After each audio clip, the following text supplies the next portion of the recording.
What's going on, everybody, and welcome back to another Kinesio Outdoors gear review video. In today's video, I'll be talking about the Ghost Bull Hunting Wickiup rain gear set. I was fortunate enough to get the pants and the jacket this summer, and the reason I say that is they are highly valuable and they're worth quite a bit of money. So after saving for a bit of time, met with Gunner in Astoria and got my set of rain gear. Now, I've used Gunner's first name. Gunner is my personal friend. However, I was a customer before we became friends, and Gunner, with most of his customers, becomes friends, wants to hear about the success, wants to see pictures, wants to hear the story. He's just a really great human being, and I'm really excited to support his business. And in doing so, I just happen to become his friend. So just so we're all clear with that, I am his friend, but my opinions of the rain gear are independent of our friendship. So with that, let's dive into what he's starting to call the Swarovski of rain gear. Now, with that title comes a price tag. The jacket is currently, as of today, Wednesday, January 7th, 2026, the jacket's $800 and the pants are $700. I paid retail price, so that's what I paid for the rain gear. Now, with that comes a 15-year guarantee against, I think it's manufacturer defects. And if you have any questions, feel free to email or call Gunner about that. He's been really good about meeting customers, getting things taken care of, and he's really wanting to be a customer-serving business owner rather than like a money-chasing business owner, which is something I really respect about him and the company. Another thing that the rain gear comes with upon buying is Nick Wax, the Duo Pack. And the way that's described is it's kind of like changing your oil. It's going to be a wash and then a treatment. I think that goes in the dryer. I don't remember. And doing that, that's just going to kind of make sure that your rain gear lasts for that 15-year guarantee. Additionally, it also includes zipper wax, which is really nice for the waterproof zippers, which we're going to get into in a bit here. So first, let's talk about the good, then we'll talk about the bad, and then I'll do a summary at the end. So I bought the Wickiup rain gear in July, like the 14th, I think. Didn't need it all archery season, and actually got to use it for the first time on an October blacktail hunt on the Oregon coast near Astoria.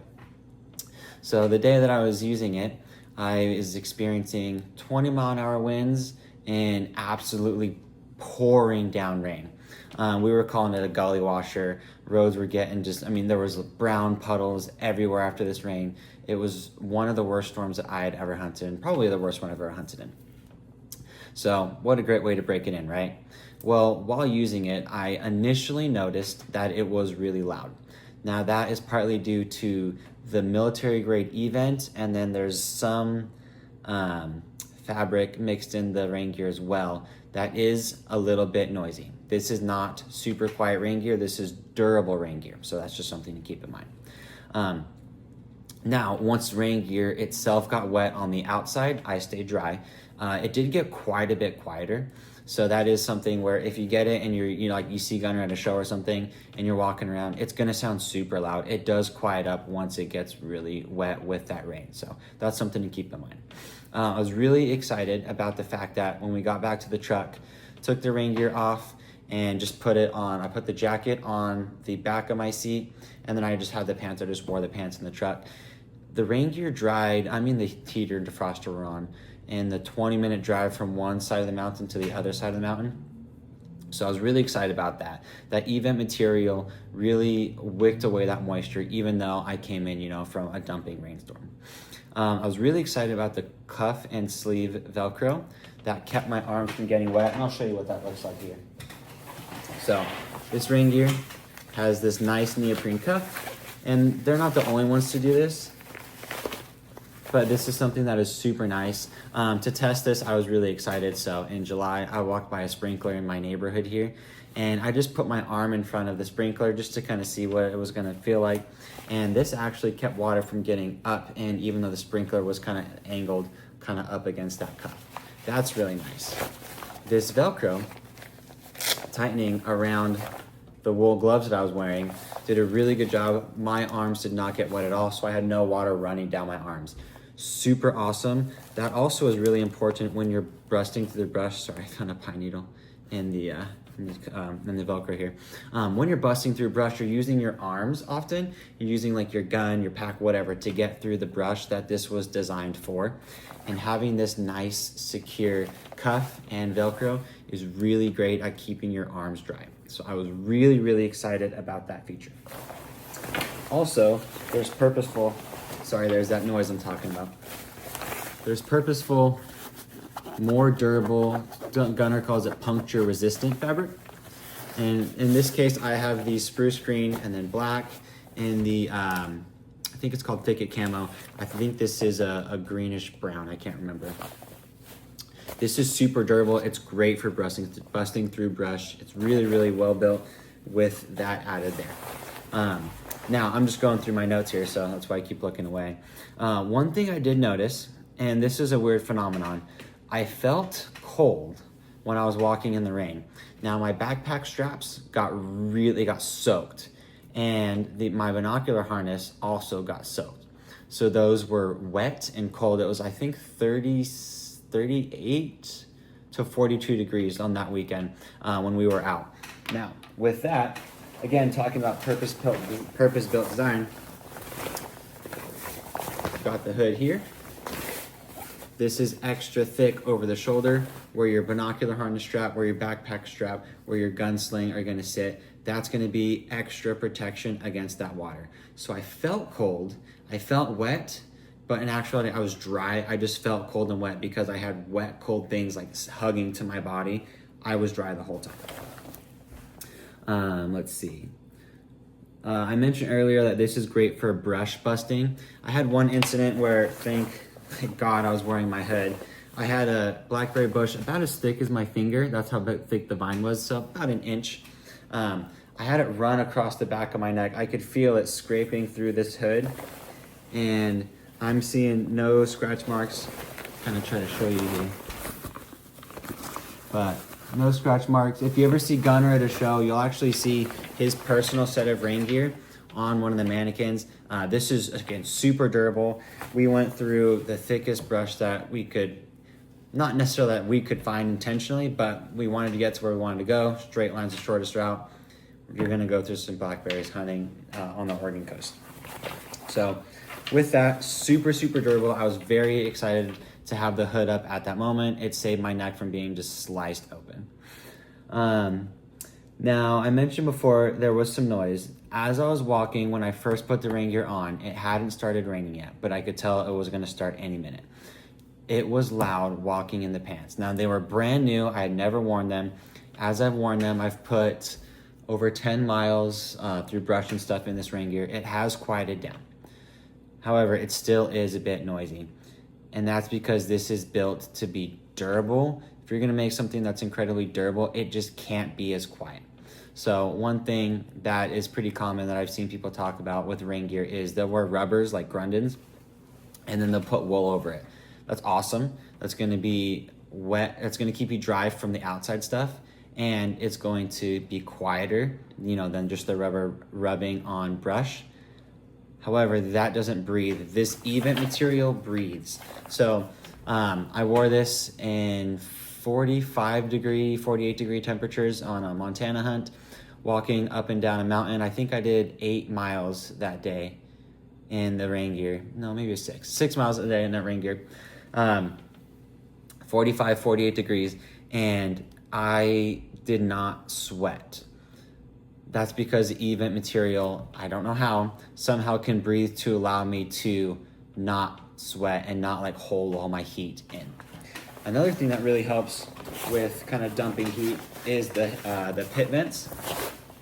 I'll call them the pit vents, the armpit vents. So you can see mine are a little bit dirty here, but there's the waterproof zipper, the double zipper. So you can either have it set kind of towards your upper arm, or you can have it set kind of towards your ribs. Whatever you prefer reaching across, if you prefer to go up or down, you can do both. Both of those are, again, really purposeful. The material so it can breathe. Also, that armpit vent is purposeful so you can dump heat. I really like that feature on the jacket. The vent on the pants, sorry, I was successful on an elk hunt, so it's still dirty.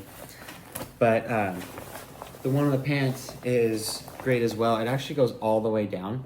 So when you put these on, you actually don't need to take off your boots. You can put your boots on over it. Again, really purpose built. This is not designed to be packable in the sense that it doesn't really condense super small. It's built to be durable, it's built to be waterproof, and it's built to breathe. And it does all of those things. But again, purpose built. The hip vent goes all the way down to the foot. And then you can actually zip all the way off. So now I don't have to take my boot off to put them on. When I got warm, I did find myself using the zipper. And the zipper for the hip vent, again, it comes up from you can go up from the bottom or you can go down from the top. Kind of whatever it is that you need to do. Again, purpose built. The knees and the lower leg have that extra, in this case, it's that black material, it's an extra layer. It's more durable, it's thicker, you're walking through brush. That is really a great spot for it. The pockets are waterproof. The zippers are waterproof zippers. It's nice to have the wax on. I didn't feel the need for it, which was great. Some people find them hard, so they like that wax. It's included, so if you need it, you've got it. If you don't need it, well, now you have it for future uses. Another thing I really liked is the suspenders. The suspenders, to me, are really great. I have a really small waist, and my hips are a little bit wider than my waist, so I've got kind of a weird, almost hourglass thing that you see. It makes it really hard for me to buy pants. So there's two things with this rain gear that help them stay in a really comfortable position. One is this adjustable kind of built-in belt. Just a buckle, and then a nice, I think this is like a nylon webbing. Tighten it down, loosen it up. That's great. Also, the suspenders keep it up. I found crossless suspenders fit me better. I'm just a skinnier person, so that's what worked better for me. I did have issues with the back buckle. So there's two on the front for the suspenders, and then there's one on the back. I had issues with this back buckle rubbing into my lumbar pad. I actually talked to Gunnar about this, and he said that he hasn't experienced that. Well, come to check, my lumbar pad on my pack actually was, it was riding up, and that's why I was getting that issue. So that's something that it could be an issue. If it is, it might be a pack fit issue though, so just something to keep in mind. Something that I liked and disliked, the hood was built with intention. Again, it's not this giant hood meant to just fit like anything possible. But for me, the hood was a little bit short. I might have a longer neck, I don't know. You can adjust the hood. So I do want to point out that I was wearing the hood wrong. Talked to Gunnar, and he told me to adjust the hood. Once I adjusted the hood down here, I was able to have a little bit more kind of neck room. So it helped, but I just was just slightly crunched down, ever so slightly. Not a big deal, but I think I might have a little bit longer of a neck to cause that little bit of discomfort. So did want to mention that. This was an absolutely awesome wind blocker. I was in 20+ mile-an-hour winds, and the wind didn't make me cold. So that was really nice. Wind was blowing the rain sideways. I wasn't getting wet except for my face, which was exposed. Let's see. The last thing I want to mention is my rain gear is dirty. I'll show you the pants again. So for my elk pack out, I just wore the pants because the brush was wet. So these are absolutely filthy. There's mud, there's blood on them, and I haven't washed them because I kind of don't care. Talked to Gunnar, and he said it's not really going to hurt anything. However, the first Oregon hunt that I had this year, I wore it then, and the brush was dirty, blah, blah, blah, blah, blah. Well, I walked out in the rain for probably 1/2 to 3/4 of a mile, really heavy rainstorm, and the rain gear actually kind of cleaned itself off. And I'm not sure if that has to do with the pores of that event, but for whatever reason, the rain gear was largely clean just from walking in heavy rain. Talking to Gunnar, this is really easy to clean. He recommends just hosing it off. You could hose it off with a garden hose. You could just kind of rinse it off in the shower. There's a lot of easy things like that you can do. He says that most of the time you don't need to actually run it through the wash, although he sends that Nick Wash Duo Pack because inevitably it's going to happen. Some people just prefer to run things through their wash. So overall, kind of to summarize, Swirl of rain gear I think is aptly named. It's a high price point, but you get what I've seen as the best rain gear. And the reason I say it's the best is it is waterproof. I haven't seen any leak.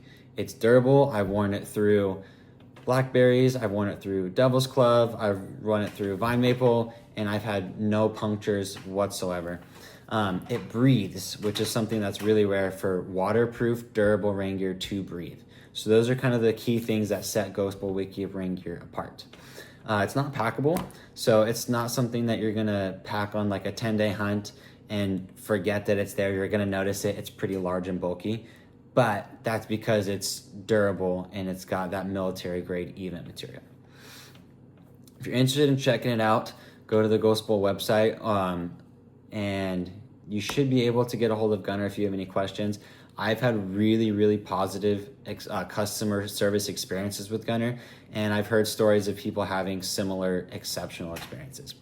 I personally will not be using other rain gear when hunting or fishing because I have the Swirl rain gear. But I do see the point of having other more inexpensive rain gear. However, I have had other rain gear. I've had Grundens and I've had Frog Togs, and there's a reason why I made the jump from a $200 jacket to an $800 jacket. And it was because I was tired of sweating. I was tired of something being like not built for hunters. I was really nervous about the durability of it. And I feel very confident in my ability to move through brush without getting trapped, cut, and just have a miserable time wearing this rain gear. So that's my review of the Ghost Bowl Wickiup jacket. If you have any questions, leave a comment below. You can message me on Instagram. And I just want to thank you all for watching, and we'll catch you on the next video.